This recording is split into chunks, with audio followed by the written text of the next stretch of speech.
bienvenidos a Close Up, vuestro programa de cine favorito. Hoy tenemos con nosotros a Rocío de la Maya. Bienvenida. Muchas gracias. Rocío es doctora en Comunicación por la Universidad de Málaga y licenciada en Ciencias de la Imagen por la Universidad Complutense de Madrid. Desde 1994 ha sido profesora en el Departamento de Comunicación Audiovisual y Publicidad aquí, en la Universidad de Málaga, centrándose en áreas como la producción de contenidos audiovisuales, la distribución digital y la industria audiovisual en general. Además, es vocal de la Comisión Asesora de Valoración de Ayudas para Proyectos Audiovisuales en la Junta de Andalucía y también es miembro del panel de expertos de Ocupatic, si no lo he dicho mal. Sí. Es una herramienta que analiza las necesidades formativas en el sector audiovisual de las nuevas tecnologías de la información y de la comunicación, de la información, aquí en Andalucía, y también tiene experiencia en proyectos de cooperación internacional y estudios sobre género, como tu participación en investigaciones sobre violencia de género y medios de comunicación. ¿Es cierto? Es cierto. Ahora que tenemos un poco de contexto sobre Rocío y no nos hemos equivocado en nada, No. bienvenida, ¿qué tal estás? ¿Cómo estás? Pues muy bien, aquí recién terminada la clase y la presentación de vuestros proyectos. Ahora me toca a mí corregir. ¿Contenta? Muy bien. Contenta. Sí, Me ya alegro. lo he dicho en clase. La Muy verdad bien. que sí, Un me grupo alegro. muy apañado. Sí. Vamos a empezar entendiendo un poco tu visión del sector y tu experiencia desde que eras como nosotros, una estudiante allí en Madrid, ¿no?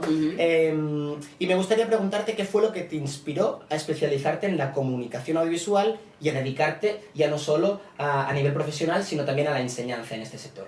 A ver, hay que remontarse mucho tiempo. Entonces, en aquel momento, o sea, siempre me gustó mucho, empecé más por la fotografía, era lo que más me interesaba al principio, pero luego, bueno, supongo que como pasará a vosotros, va evolucionando. En aquel momento, cuando yo empecé a estudiar la carrera, solamente existía Ciencias de la Información en Madrid y en Barcelona, y ya luego empezaron a abrir universidades y facultades por toda España.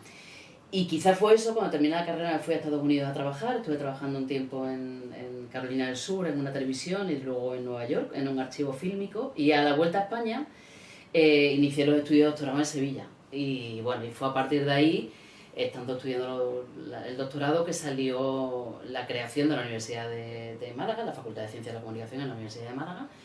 Y bueno, sin pensarlo mucho me presenté y saqué la plaza y fíjate. Y aquí sigues, ¿no? Y aquí sigo, y aquí sigo. Y a lo largo de tu carrera, ¿cómo has visto evolucionar la industria audiovisual?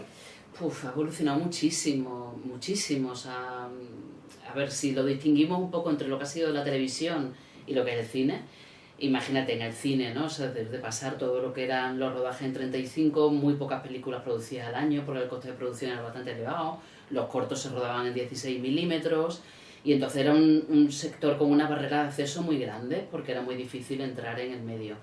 Y la televisión igualmente, de dos cadenas, llegan primero la televisión de pago, Canal Plus, después las televisiones privadas, ¿no? Como Telecinco, etcétera, y luego ya por lo que habéis visto vosotros con todas las plataformas. Entonces que el cambio ha sido brutal, brutal en todos los sentidos, pero sobre todo la digitalización también de las salas y empezar a rodar en digital.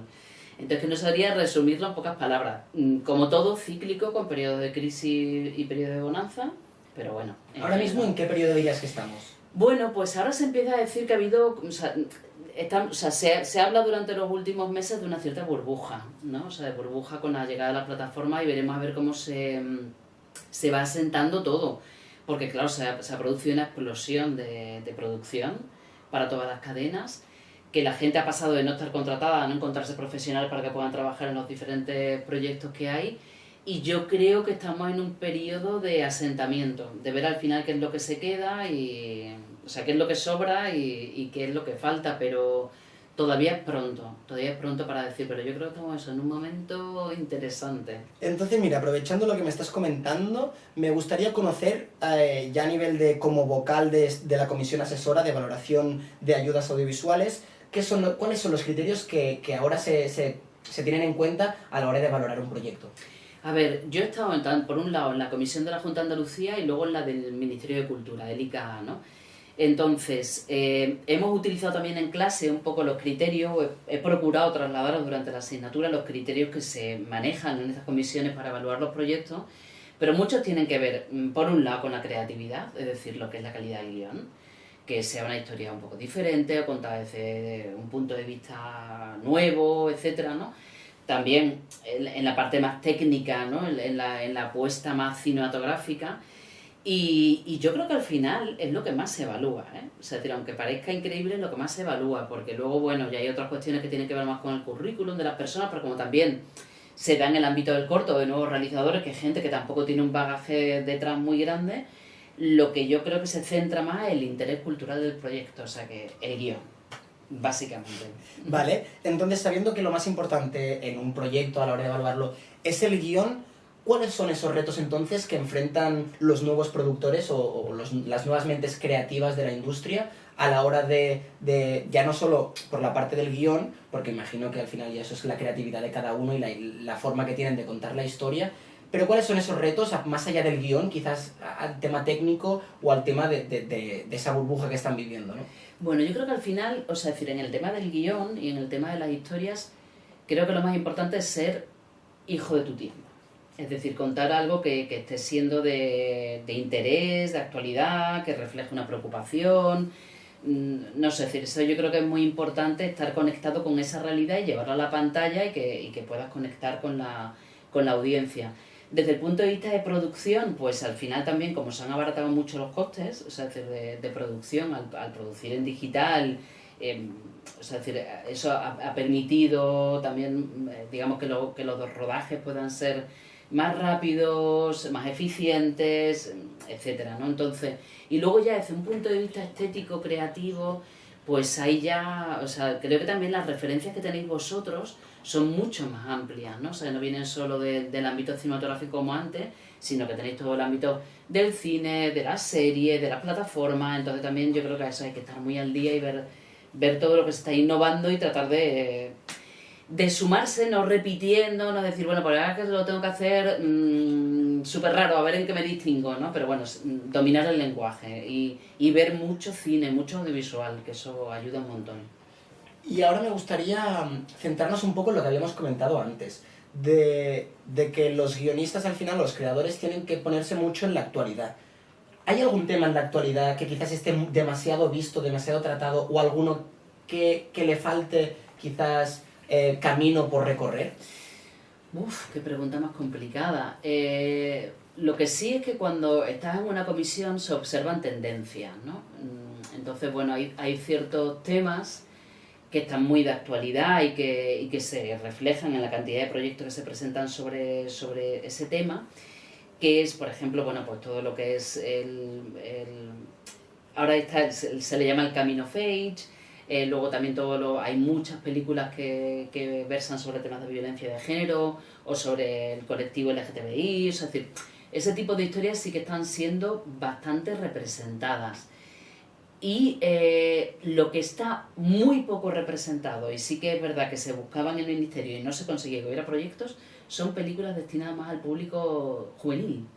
O sea, es decir, para los chicos jóvenes, no, o sea, no tanto infantil, que sí que está bastante representado en lo que es la animación, o digamos que es un sector al que va muy dirigido, pero, por ejemplo, proyectos que interesaban al ministerio que salieran adelante y sin embargo no había dónde elegir, era el tema del público juvenil, de gente de preadolescentes, ¿no? Eso quizás es un terreno que podríais explorar. Sí, la verdad que mira, justamente es un poco los temas que a mí me están interesando últimamente, y tengo que comentar que el otro día me metí en Filmin y busqué en un montón de colecciones que yo creía que podía encontrar ese tipo de contenido y no lo estaba encontrando. Porque estando aquí en Málaga al final yo también echo de menos mi playita, mi Costa Brava, y sé que hay muchas historias de adolescentes grabadas allí y no estoy encontrando muchas. Entonces sí que es verdad que estoy un poco de acuerdo contigo. También me gustaría, por último, mirando un poco hacia el futuro, ¿qué cambios o avances espera la industria audiovisual en los próximos años? Pues yo creo que es una estabilización de las plataformas, sobre todo. O sea, es decir, la nueva forma de consumo, también eso repercute también en la legislación, para ver de qué forma se articulan las ayudas, porque ya no valen las antiguas fórmulas del cálculo de las subvenciones a partir del visionado de espectadores en salas. Ya eso ha cambiado un montón, aunque se están utilizando también el tema de las descargas por plataforma. Entonces yo creo que nos falta ahora mismo por ver eso, o sea, ¿en qué queda todo esto? O sea, al final, ¿en qué queda? ¿Cuáles son las plataformas que van a quedar? Si las plataformas van a seguir apostando por la producción propia en los diferentes países o o al final, bueno, vamos a volver a la producción hecha desde Estados Unidos que se exporta al mundo. Estamos viendo como ahora Movistar está empezando a, digamos, a seguir la estela que empezó en su día Canal Plus, pero muy poco a poco, de empezar a hacer también una ficción alternativa en España, que un poco también difiere de lo que están haciendo en otras.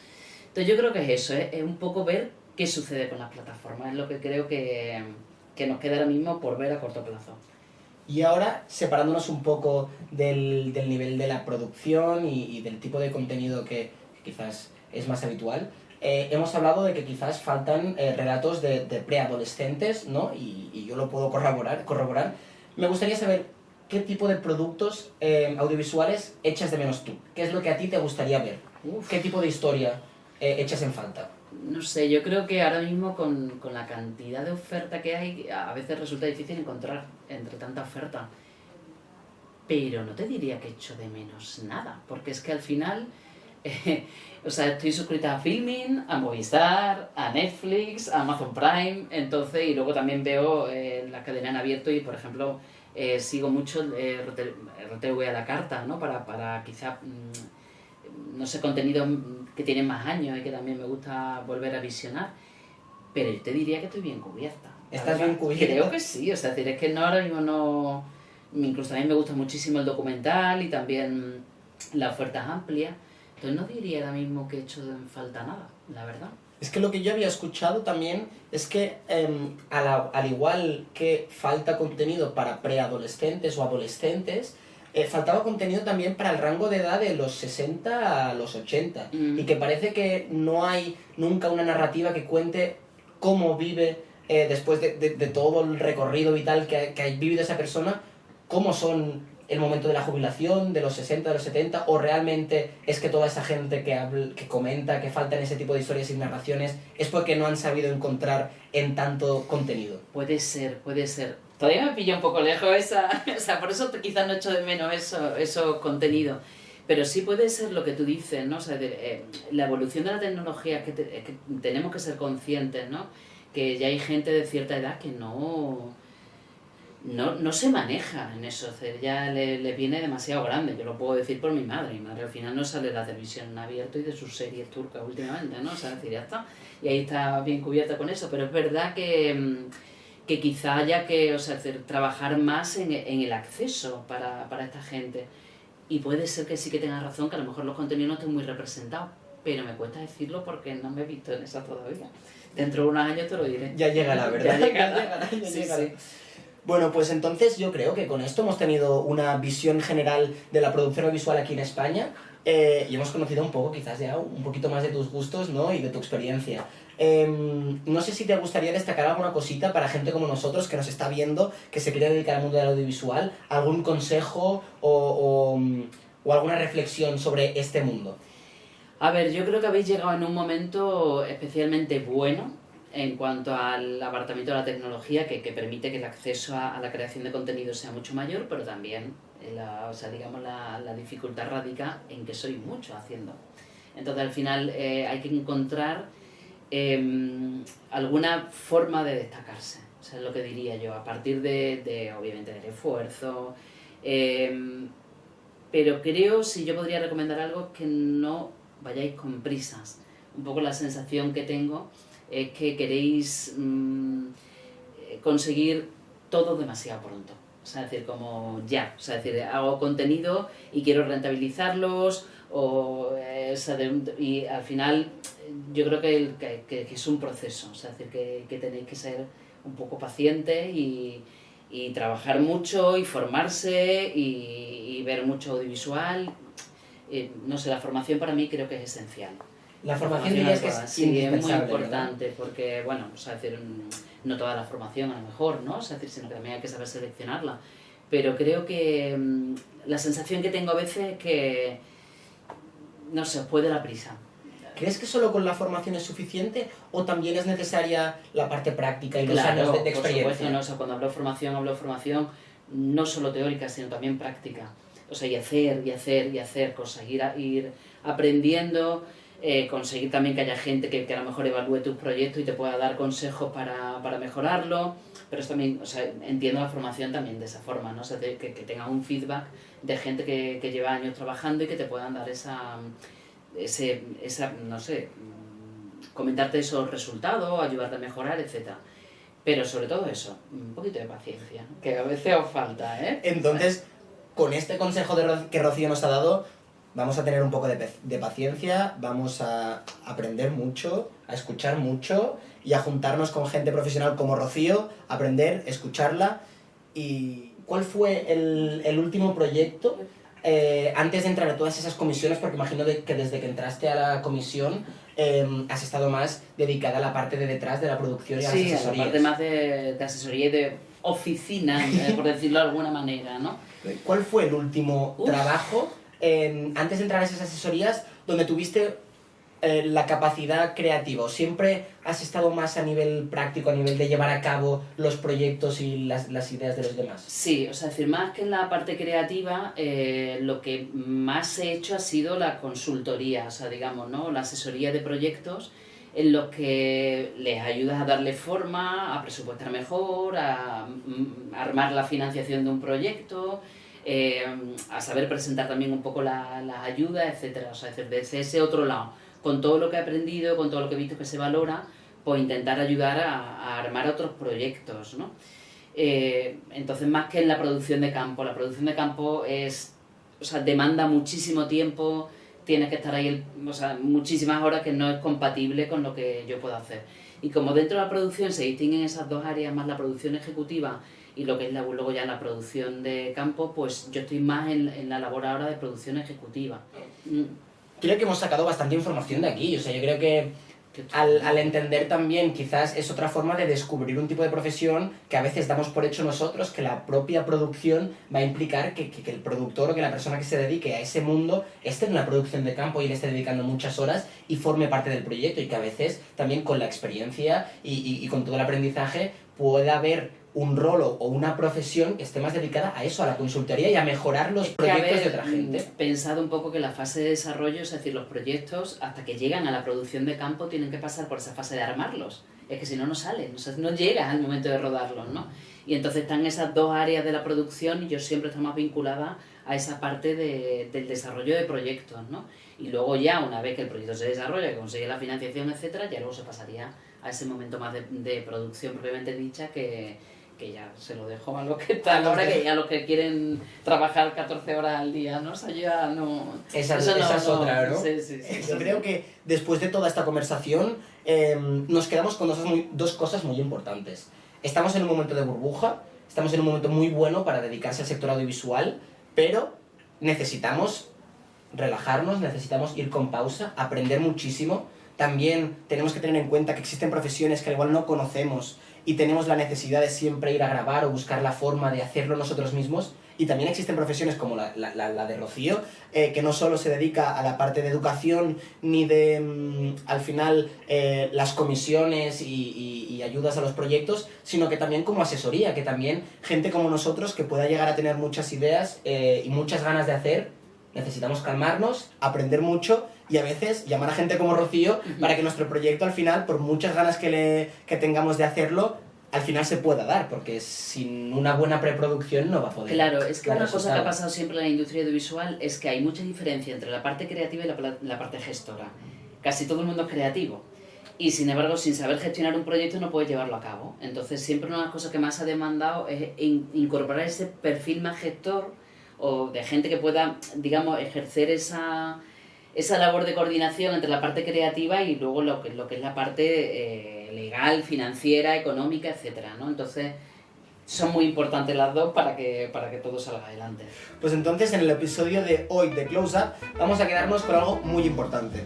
A veces es clave la preproducción y la organización de un proyecto para que salga adelante. Así que muchísimas gracias, Rocío, por estar hoy con nosotros. Ha sido un verdadero placer. Espero que hayas estado cómoda. Hoy por mala suerte no hemos tenido café, no hemos tenido ningún brownie para poder comer, pero sí hemos traído las tazas de Close Up, la verdad. Y nada, yo creo que con esta imagen, con nosotros, terminamos el vídeo de hoy. Muchas gracias. Gracias.